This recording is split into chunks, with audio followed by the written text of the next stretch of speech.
studio in 15 minutes at the end of the hour. Tomorrow's headlines today with J-Mac. And we're going to have a great hour. I will say that. We're going to have a great hour. Got 2 soccer headlines. Two soccer headlines. Yeah, maybe a first. No, we did some World Cup. Copa, USA, Bolivia Sunday. Greg Berhalter's got to win that game. Convincingly. It can't be 1-0 with a goal in the 80th minute. That's not going to fly. Can't wait. Well, after a long wait, JJ Redick is officially the coach of the LA Lakers. But I think he should prepare for an uphill climb when it comes to being the leader of this particular franchise. Here are 2 very common traits, 2, in highly successful people. High IQ, highly competitive. Not a lot of failures. Smart people who are very driven and competitive succeed. Coach K at Duke has had a lot of smart people and a lot of competitive people come through that program for all those years. And at 77 years old today, he acknowledges JJ was as smart as any player he's ever had and as competitive as any player he's had. Now, the only thing that gets in the way of really smart, competitive people, men or women, the only trait that can get in the way of that is stubborn. And you see that just puncture really smart, competitive people. I don't know JJ well enough to know, is he stubborn? But in the NBA, you have to be adaptable. It's a long, long season. There's injuries. There's egos. You got to be able to pivot. Keep players happy. But I'll be honest about this. He'll be a quick learner. I don't really worry about JJ Redick. I worry about the Lakers' impatience and competency. Just think about this. The 2 best teams in the league, in my opinion, they're favored next year are the Celtics and Denver. Denver landed the Joker, the best player in the world. Surrounded him with good players. And it still took an excellent coach, Mike Malone. What was it, 7 years to win a title? With the best player in his prime? Didn't have to trade for him and give up draft capital. They got him in the second round. Took him 7 years with a Joker. Best player in the world in his prime. The Celtics landed 2 excellent players. Maybe not as good as Joker, but Jaylen Brown, Jason Tatum. Excellent players. They had excellent coach, Brad Stevens, who's now an excellent GM, Brad Stevens. Took them 7-8 years. They had to add pieces.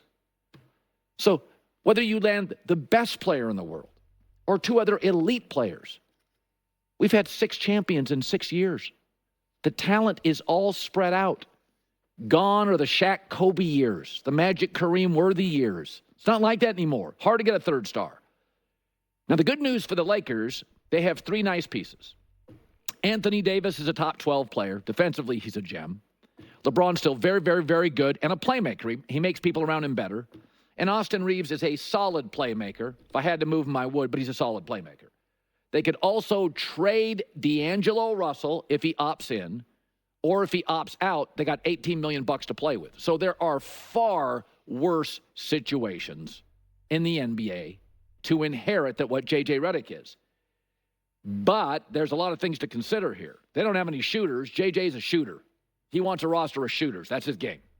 The other thing, like the Yankees or the Dallas Cowboys, Lakers are a big brand in a big city, and the expectations are always a little unrealistic. And here's the other thing. Anthony Davis played 76 games. LeBron played 71. They're not going to play that many games next year. That's the healthiest AD and LeBron have been in years. And that got him a play-in game and getting almost swept by Denver. They played Denver well, but that's what AD playing every night got you. That's what LeBron playing virtually every night got you. I'd bet my 401k that AD's not playing 76 games as a Laker next year. Okay? So that's stuff to think about. So the Lakers, to me, need a lot of patience here. This is not a championship roster. But I don't worry about JJ Redick. Mike Krzyzewski's like, that's the smartest players ever had. And he had like Quinn Snyder and other guys, a lot of smart guys. Trajan Langdon was a smart guy. I mean, Shane Battier, it's like Duke. It's like smartest guys in the world, right? Like some of the smartest basketball players ever, Dukies. And Coach K is like, yeah, that's the smartest player I ever had. That's a competitive player I've ever had. So, he'll be fine. I wish they would have made the move earlier so he could build a better staff, but you cross your fingers on that. There's this other issue to consider. Dan Woike, LA Times. Remember, stuff gets out when somebody wants it out. According to his story, Redick's ascent as a favorite in the coaching search came without LeBron James urging. They wanted to make sure that got out. In fact, they were more concerned about how AD felt about the move, according to this story, who doesn't co-host a podcast with JJ Redick. So you got to balance that, baby. That's something. That is something. But again, in review, the JJ Redick piece, smart, competitive. As long as he's not stubborn, he'll be fine. Lakers, competency, patience, I haven't seen it in a decade. That's my concern. So I'm going to throw this out there. I am not proposing this. This is not my big trade proposal, but it's something that needs to be addressed. Trae Young, and I've said before, I would have no problems. Trae Young with LeBron James, space the floor with LeBron and AD, I'm for it. Trae Young sent out a tweet, an hourglass, a cryptic post after the JJ Redick news. So how do the Lakers get a Trae Young? Well, they could move D'Lo. They could move some bench guys, James Vanderbilt. They could give up 3 first-round picks. Probably have to give up Austin Reeves. I'd be here for it. I know. I'd be here for it for Trae Young. I do think Trae Young would work here. It feels like something AD would like because Trae Young would space the floor. It'd be harder to collapse. It's very easy now to collapse on Anthony Davis because the Lakers don't have anybody that can shoot a 3. And Trae Young's an elite 3-ball, a true point guard. At least in 2024, he's a point guard. And he's a playmaker. So LeBron wouldn't have to be the overwhelming playmaker every time down the floor. Trae Young could do some of that. LeBron could play off the ball occasionally, conserve some energy. You couldn't just collapse on Anthony Davis, so he would space the floor. So it's the sort of thing the Lakers do. Big, splashy trades, free agent signings, not working through the draft. They're not the Royals or the Pittsburgh Pirates. That's not what they do. They're not even OKC, a well-run team that loves to draft and develop. But I don't know if OKC has the guts to pull off a big trade. Sam Presti likes to draft and develop and accumulate picks, and that's fine. So does Boston, but Boston had the guts to go out and get Porzingis and Drew Holiday, and they're champs. But I do think this works. He's a floor spacer.